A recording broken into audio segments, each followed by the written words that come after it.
দিদি, দুটো রাজনৈতিক প্রশ্ন। একটা হচ্ছে কালকে 21শে জুলাই দেখলেন তো, 3 জায়গায় কি সুন্দর বিস্তৃতভাবে হলো, তার মধ্যে আবার 3 জনের মধ্যে মারামারি লেগে গেছে, এটা নিয়ে কি বলবেন? দেখুন, এটা তো তৃণমূলের গোষ্ঠীদ্বন্দ্ব। এখন তৃণমূল যেভাবে বিভক্ত হয়েছে, সবাই নিজের যে আধিপত্য সেটা স্থাপন করতে চাইছে, কিন্তু বাকিদের কথা বলতে পারবে না। কিন্তু মমতা বন্দ্যোপাধ্যায়ের আগের দিন আমাদের মুখ্যমন্ত্রী শুভেন্দু অধিকারী বিধানসভার ফ্লোরে যে রিপোর্ট দিলেন, পেশ করলেন আমাদের 21শে জুলাইয়ের রিপোর্টটা, যেটা এতদিন চেপে রেখেছিলেন মমতা বন্দ্যোপাধ্যায়, তার কি 21শে জুলাই করার কোনো নৈতিক অধিকার আছে?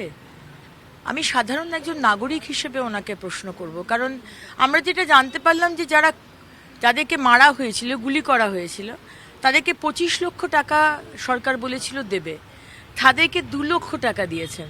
আর যারা ইনজিওর্ড তাদেরকে 5 লক্ষ টাকা দেওয়ার কথা ছিল, তাদেরকে মমতা ব্যানার্জি সরকার দিয়েছে 15,000 টাকা।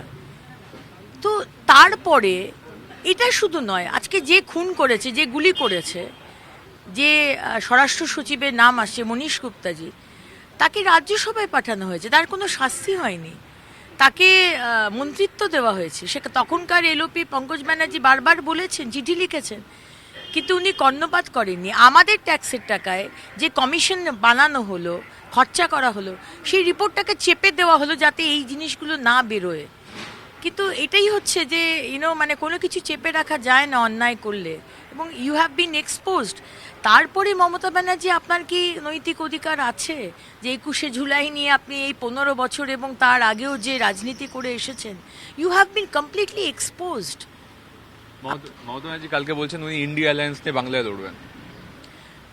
উনি মানে ওনার কথাগুলো এখন আর কেউ এতে দিচ্ছে। I am very sorry to say, উনি অনেক বড় নেত্রী, কিন্তু উনি ওনার ক্রেডিবিলিটি সম্পূর্ণ হারিয়ে ফেলেছেন। এবং পরশুদিন মাননীয় মুখ্যমন্ত্রী যে রিপোর্ট পেশ করেছেন, তারপরে তো আর মানুষের যেটুকু ছিল সেটুকুও নেই। ওই স্টেজে কালকে একটা রাজনৈতিক নাটক হয়েছে, কল্যাণ ব্যানার্জি অপমানিত বোধ করেছেন, তিনি হেঁটে বেরিয়ে চলে গেছেন সভা চলতে চলতে, এখন এগুলো চলছে ওখানে।